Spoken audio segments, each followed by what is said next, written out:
Ganito ako magluto ng adobo. Lagyan mo na ng konting asin. Marinate mo sa asin.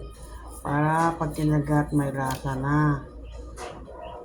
Konting asin lang. Hindi na kailangan madami. Para hindi malat ang manok.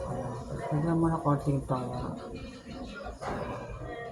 Pagkatapos, maggayat ka na ng sibuyas bawang. Para lumasa yon, asin at toyo.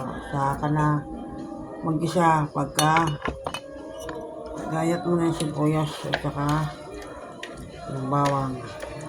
Marinate mo muna sa toyo at saka konting asin.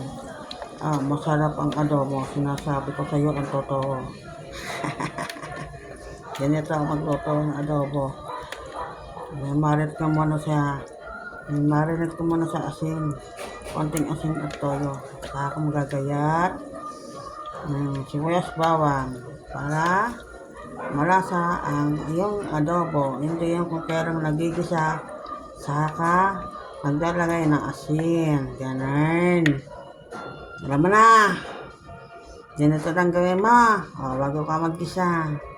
Marinate mo na sa konting asin at toyo. Konti lang para hindi umalat.